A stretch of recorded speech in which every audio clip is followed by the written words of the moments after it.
गान में वे वर्धमान महान जिन विचरे हमारे ध्यान में। समय सार परमागम की 72वीं गाथा चलनी है। 71वीं गाथा पर अपन ने अभी 2-3 दिन से चर्चा की। 69, 70 और 71 इन 3 गाथाओं पर।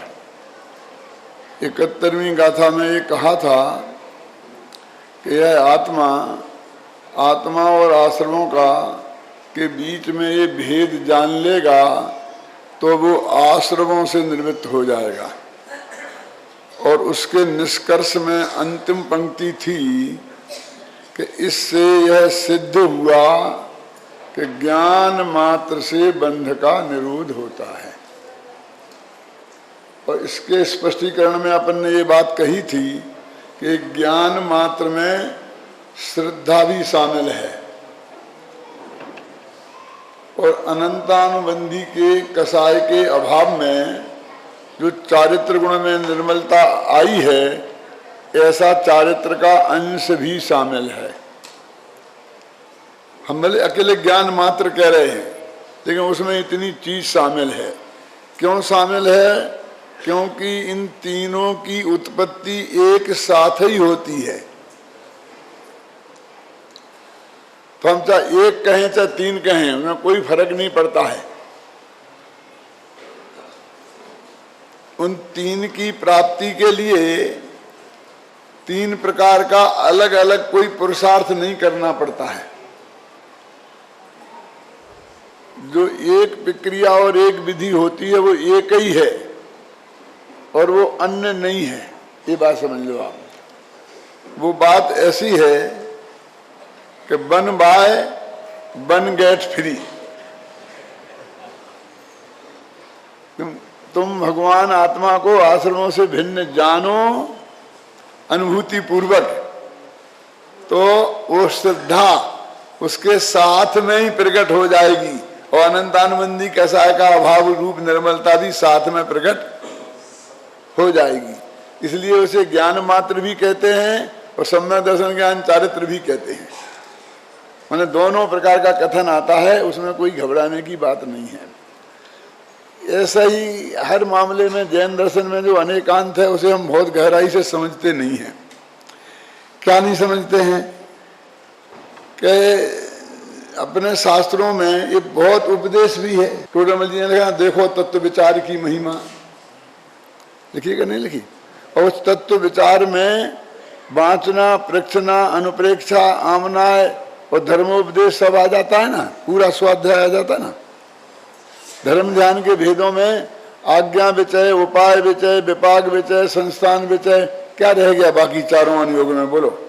विपाक विचय में पूरा करुणानुयोग आ गया, आज्ञा विचय में पूरा चरणानुयोग आ गया, उपाय विचय में संबंध ज्ञान चारित्राणी ये सारा सिद्धांत, ये सब द्रव्यानुयोग आ गया, अध्यात्म आ गया, त्रिकाली ध्रुव भगवान आत्मा आ गया, उपाय है ना मुक्ति का।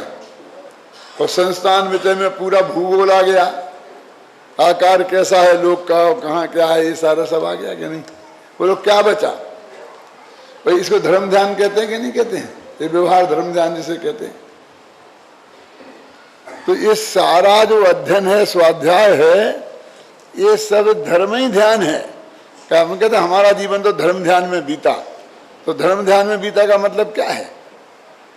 ये जो अपन लोग यहाँ बैठे हैं, अपन ध्यान कर रहे कि नहीं कर रहे? बोलो। अब इसको ध्यान मानो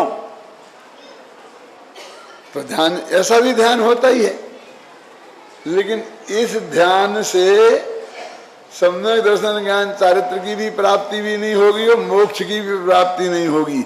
शुभ भाव है तो बंद होगा। ये गुरुदेव सारी जिंदगी समझ लिए 45 वर्ष तक ये बात कहते रहे कि नहीं? और असली ध्यान की परिभाषा तो उन्होंने वही दी, अंतर्मुहूर्तात्, कि जिसमें अंतर्मुहूर्त में केवल ज्ञान हो जाए वो ध्यान है। समझे ना? अब ये सारे जो मोक्ष मार्ग की प्रक्रिया है, यदि जब अपन ने ये 5 प्रकार का स्वाध्याय भी धर्म ध्यान में आ गया तो तत्व विचार करने का और स्वाध्याय करने की प्रेरणा तो दी ही है। आगम चेठा तदो जेठा, है ना, स्वाध्याय करना चाहिए, आता कि नहीं आता?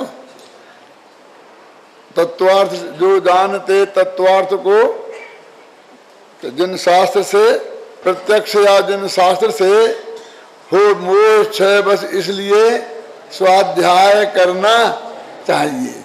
ये भी लिखा ही है कि अरंत को द्रव्यगुण पर्याय से जाने तो उसका मोह क्षय का कारण बनता है। और ये भी लिखा है कि आगे द्रव्यगुण पर्याय से जाना जो बता, तो द्रव्यगुण पर्याय का स्वरूप भी बताया। तो यदि सबको हम ध्यान की सीमा में लें तो इसकी प्रेरणा भी दी जाती है और बुद्धिपूर्वक करने की बात भी आती है। और यदि वो हम शुक्ल ध्यान की बात ही करें तो तब हम तत्व का चिंतन करते करते, विकल्प करते करते और विकल्पातीत हो जाते हैं। गुरुदेव फरमाते हैं शुभ भाव से शुद्ध भाव में चले जाते हैं। तो शुभ भाव को शुद्ध भाव का कारण माना जा सकता है, और मानेंगे तो अशुभ भाव का को शुभ भाव का कारण माना जाएगा, क्योंकि अशुभ भाव का अभाव होकर शुभ भाव होता है ना। तो ये इसे कारण मानेंगे, नहीं मानेंगे तो फिर ये कोई विधि, एक प्रक्रिया ये करना, ये उसका उपाय नहीं रहा। ये प्रक्रिया तो पहले संपन्न होती ही है। यदि हो उसे उपाय कहो तो उपाय, पुरुषार्थ जो तुम नाम दे लो तो दे लो, लेकिन ये पुरुषार्थ है कि जब वो ध्यान शुरू हो गया वो पुरुषार्थ है। बोलो जब वो विकल्प से निर्विकल्प में चला गया, प्रायोग लब्धि से कैन लब्धि में चला गया, छपक श्रेणी उपसम श्रेणी में चला गया, तो वो पुरुषार्थ है कि उसके पहले जो हो रहा था वो पुरुषार्थ है। अरे भाई जब तक वो ध्यान नहीं हुआ था तब तक तो पुरुषार्थहीनता थी ना, तब तो हुआ नहीं था ना। तो ऐसा जनागम में तत्वोपदेश की बात भी है। और ताते हैं जिनवर कथित तत्व अभ्यास करीजे और संशय विभ्रम मोह त्याग आपो लख लीजे, ये बात भी है। तो हमें कैसे लेना वो बात इस गाथा में कहती हैं। वो ये कह रहे हैं कि तुमने कह तो दिया कि ज्ञान मात्र से बंध का निरोध होता है। अब वो फिर प्रश्न करते हैं, वहां था कदास्या, कब कर्ता कर्म की प्रवृत्ति की निवृत्ति कब होगी? अब क्या, कथम ज्ञान मात्रादेव बंध निरोधा इति चेत, ज्ञान मात्र से बंध का निरोध कैसे हो जाएगा, ये प्रश्न है। उनने कह दिया तो शिष्य ने वैसे ही नहीं मान लिया। अथवा आचार्य देव भी कहते हैं कि हमने ये इतना कह दिया तो सबके गले बात उतर ही गई, ऐसी बात नहीं है। तो वे खुद ही अपने आप स्पष्टीकरण करने के लिए खुद प्रश्न उठाते हैं और फिर उसका उत्तर देते हैं। उत्तर में गाथा कितनी बढ़िया है।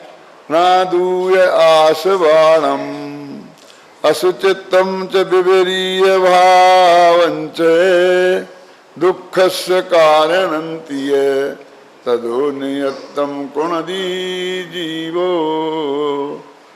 कहते आद आसवाणम नादूय, आश्रमों को जानकर। वहां अभी तक क्या कहा था? आत्मा और आश्रमों में भेद जानकर। और वास्तव में उसका अर्थ क्या था?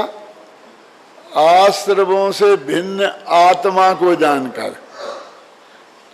भेद विज्ञान पे मैंने व्याख्यान किया था इसी समय सार में, करीब 8-10 दिन पहले भी जयपुर में। तो मैंने बहुत विस्तार से बात समझाई थी कि कहते तो ये कि दो के बीच भेद जानना है, लेकिन दो के बीच भेद जानने में बहुत अंतर है। वो दो में एक पार्टी अपन स्वयं होना चाहिए। ऐसे कोई दो नहीं चलेंगे कि चीन अलग है और रूस अलग है, चीन अलग है और भारत अलग है। एक पार्टी अपन होना चाहिए।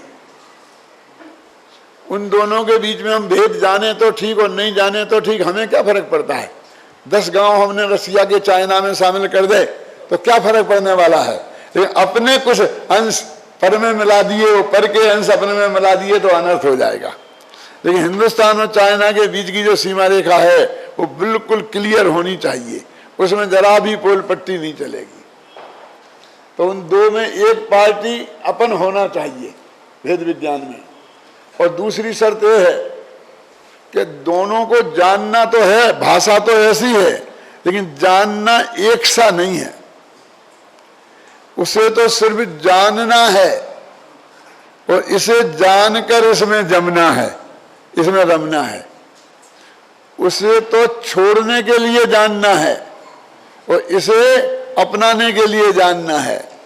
उसे तो ये जानना है कि ये मैं नहीं हूं, और इसे ये जानना है कि ये मैं हूं। पूरा जानने से काम नहीं चलेगा।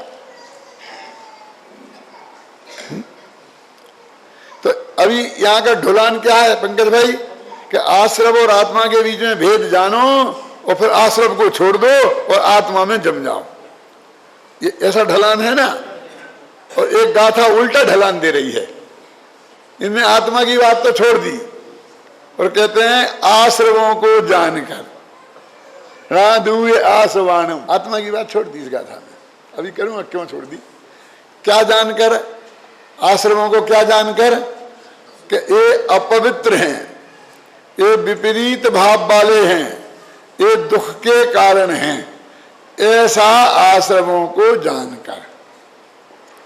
माने अकेले आश्रमों को जानने से मतलब नहीं है कि आश्रम 57 प्रकार के होते हैं और ऐसा उनका लक्षण ये है। वो जानो, 57 प्रकार के आश्रम जानो तो ठीक, और नहीं जानो तो कोई बात नहीं है, लेकिन ये जानो कि आश्रम अपवित्र हैं। ये आश्रम हमारे आत्मा से विपरीत स्वभाव वाले हैं और ये आश्रम दुख के कारण हैं। ये जानना जरूरी है कि आश्रम अशुचि है तो आत्मा परम पवित्र है, आश्रम विपरीत भाव वाला है तो आत्मा अविपरीत भाव वाला है, और आश्रम दुख के कारण है तो भगवान आत्मा सुख का कारण है। वो भी बता देंगे टीका में, अभी चर्चा करेंगे तो, लेकिन गाथा में ये बात नहीं है। तो ये क्यों कहा? क्योंकि इन्हें ज्ञान मात्र से बंध का निरोध कैसे होगा, प्रश्न ये है। आश्रमों का निरोध कैसे होगा ज्ञान मात्र से? तो उसका जवाब कहते थे, हम आश्रमों को अपवित्र जानेंगे, दुख का कारण जानेंगे, अपने से विपरीत भाव वाला जानेंगे, तो कैसे नहीं होगा? ये जवाब है। देखो, एक यहां सांप पड़ा था, आपने उसे रस्सी समझ के, छोटे बच्चे होते हैं ना, ऐसा समझ लीजिए कि छोटा बच्चा था, उसने एकदम बड़ा भयंकर काला नाग था, और उसके लिए उसकी माँ ने थोड़ा सा वो बनाया था, खिचड़ा मिचड़ा जो भी बनाया होगा, गरम गरम था एकदम, उसकी थाली में परोस दिया और कहा बेटा भी जरा 5 मिनट बाद खाना, ठंडा हो जाए मैं खिलाऊंगी, तुम बैठ यहीं। वो सामने परोसा था, बेटे को आकुलता बहुत थी तो सामने रख दिया तो थोड़ा संतोष हो गया। इतने में वो भयंकर सांप आया। कौन कि वो डस ले तो गारंटी से मरे एक क्षण में, ऐसा सांप। वो बच्चा तो जानता नहीं है, तो वो आया उसके पास, क्यों दूध था ना उसमें, जो थाली थी, तो उसने उस दूध का बहुत प्यारा होता है सांप को, उसके पास जाने लगा तो बच्चे ने उसका एकदम ऐसा डंक पकड़ लिया, ऐसा ऊपर मुंह, समझ गए? अब वहां पकड़ लो तो सांप मुड़ नहीं सकता फिर, और कहा चू चू हप्पा खा ले, और ऐसा कर करके गरम गरम में उसे 2-4 दफे उसका मुंह डाल दिया। उस बच्चे को पुण्य बना होगा कि पाप? क्यों? उसने तो एक प्राणी, उसे चू चू बोल रहा है वो, और हप्पा माने मेरा भोजन तू खा ले, पहले भूखा है ना तो खा ले, तो उसको आहार दान दिया है उसने तो, और वो सांप मर गया।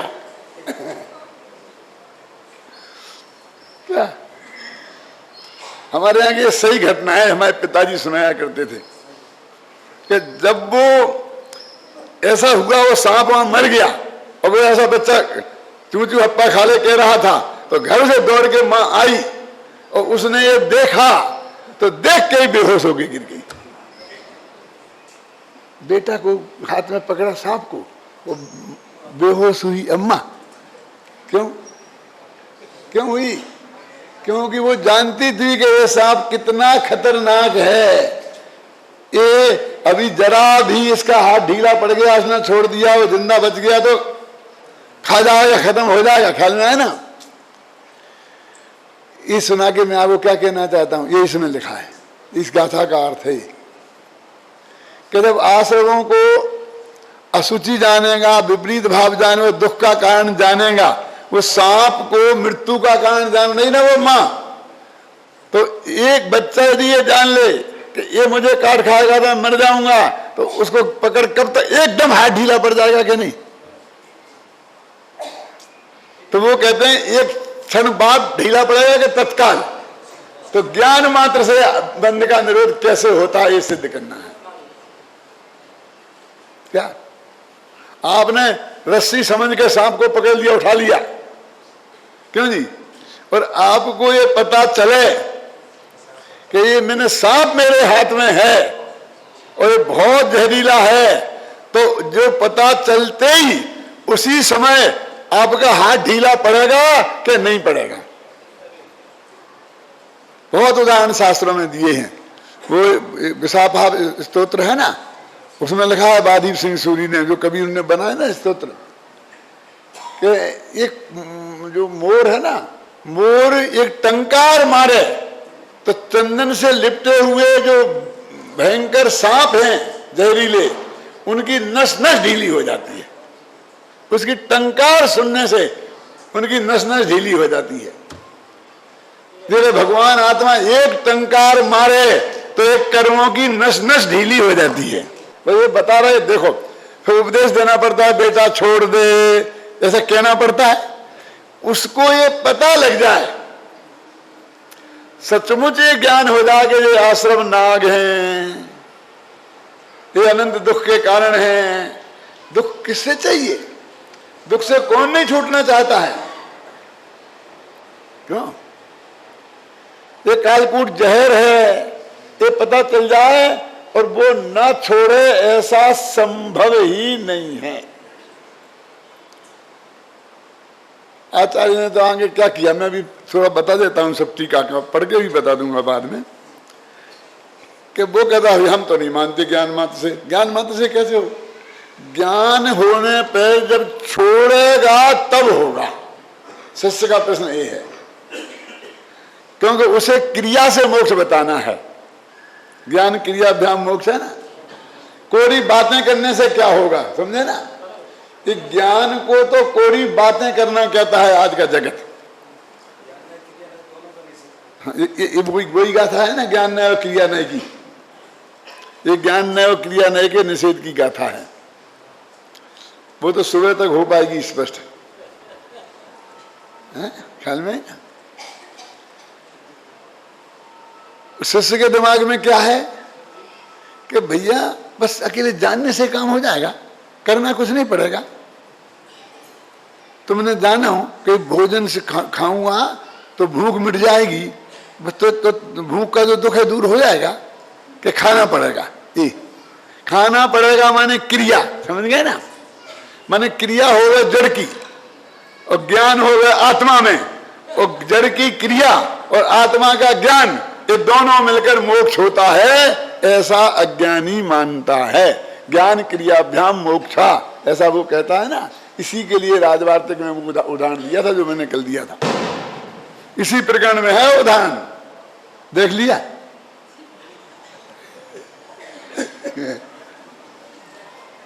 विद्वान लोगों का काम है, उन्हें चैन नहीं पड़ेगी। हमें अच्छा है कि एक बात प्रमाणिक तो हो जाए। क्यों? वो ज्ञान क्रियाभ्याम बहुत चर्चा है, जैन आगम में बहुत चर्चा है, न्याय शास्त्र में बहुत चर्चा है, ज्ञान क्रियाभ्याम मोक्षा। अब आचार्य कह रहे हैं कि जिस क्रिया की तू बात कर रहा है वो तो जड़ की क्रिया है, और जिस क्रिया की तू बात कर रहा है वो तो राग की क्रिया है, और हमारी क्रिया तो कौन सी है? ज्ञान की, क्या है ना, धर्म की क्रिया। वो ज्ञान की क्रिया, वो धर्म की क्रिया है। अब वो कहते हैं कि ज्ञान हुआ, यही ज्ञान की क्रिया है, और कौन सी क्रिया होनी है? वो ज्ञान में और कौन सी क्रिया होनी है? वो जानने रूप क्रिया ही तो होनी है। हम क्या समझते, टू डू एक क्रिया है, वर्ब है ना, टू डू, लेकिन टू नो वर्ब है कि नहीं है? क्या? जैसा करोति एक क्रिया है, तो जानाति भी तो क्रिया है। करना एक क्रिया है, तो जानना भी तो एक क्रिया है ना। लेकिन ये जगत जानने को क्रिया ही नहीं मानता है? जानने को कोई काम ही नहीं मानता। अर्थशास्त्र का एक नियम है कि जिससे कमाई हो उसे काम कहते हैं।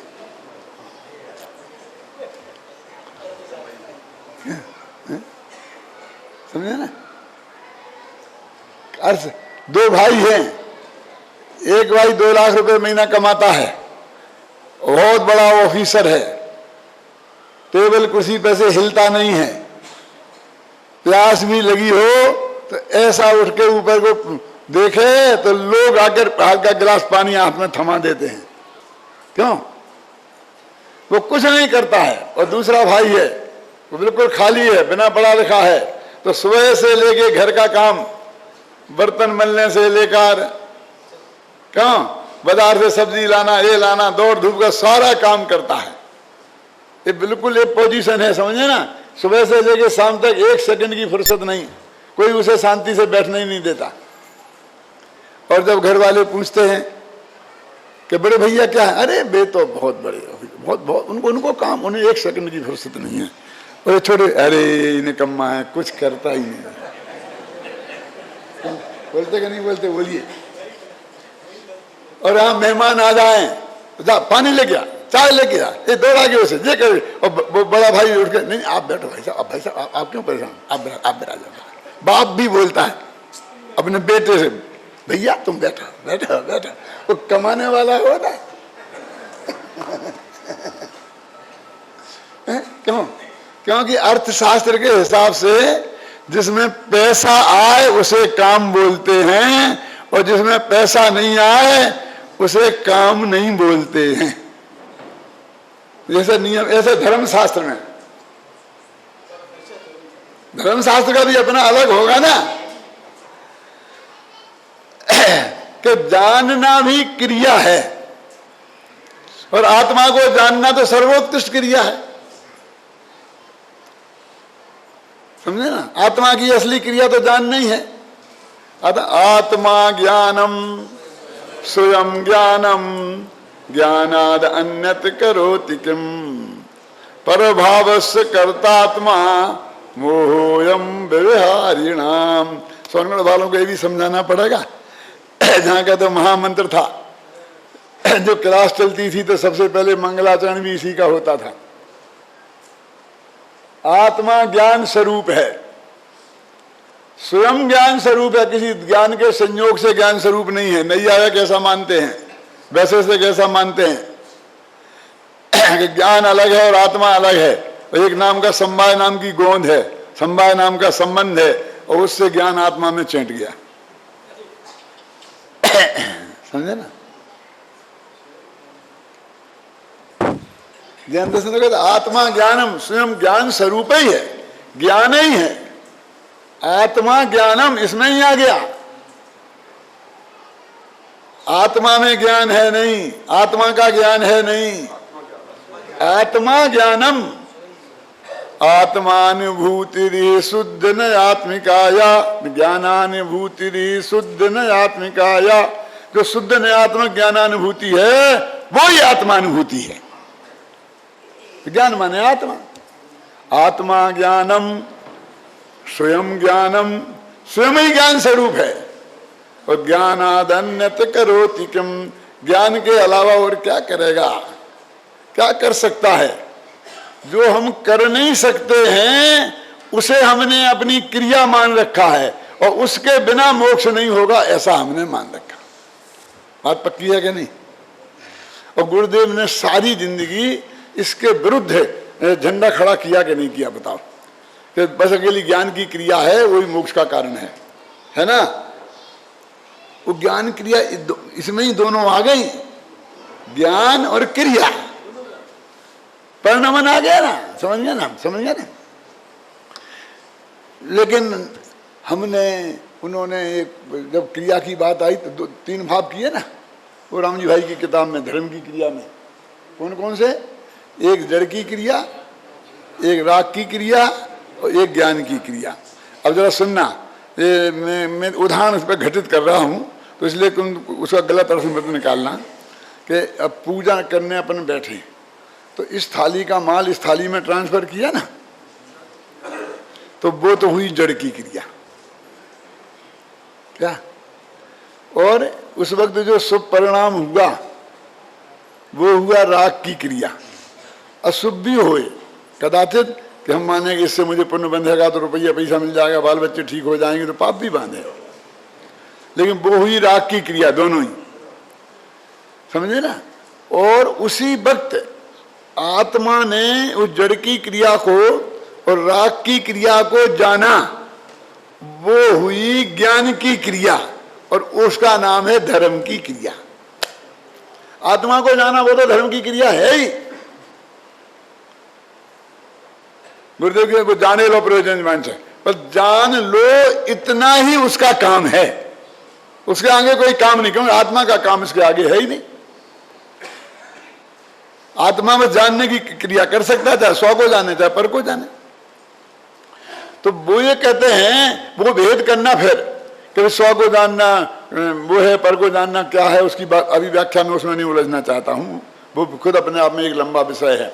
लेकिन वो जानन क्रिया है, वो आत्मा की क्रिया है। तो आत्मा का धर्म तो आत्मा की क्रिया में होगा ना, ज्ञान की क्रिया में होगा ना। अब हमने वो पूजा पाठ का एक क्रियाकांड विकसित कर रखा हो, शुभ भाव, फिर तीर्थ यात्रा का क्रियाकांड शुभ भाव विकसित किया, फिर हमने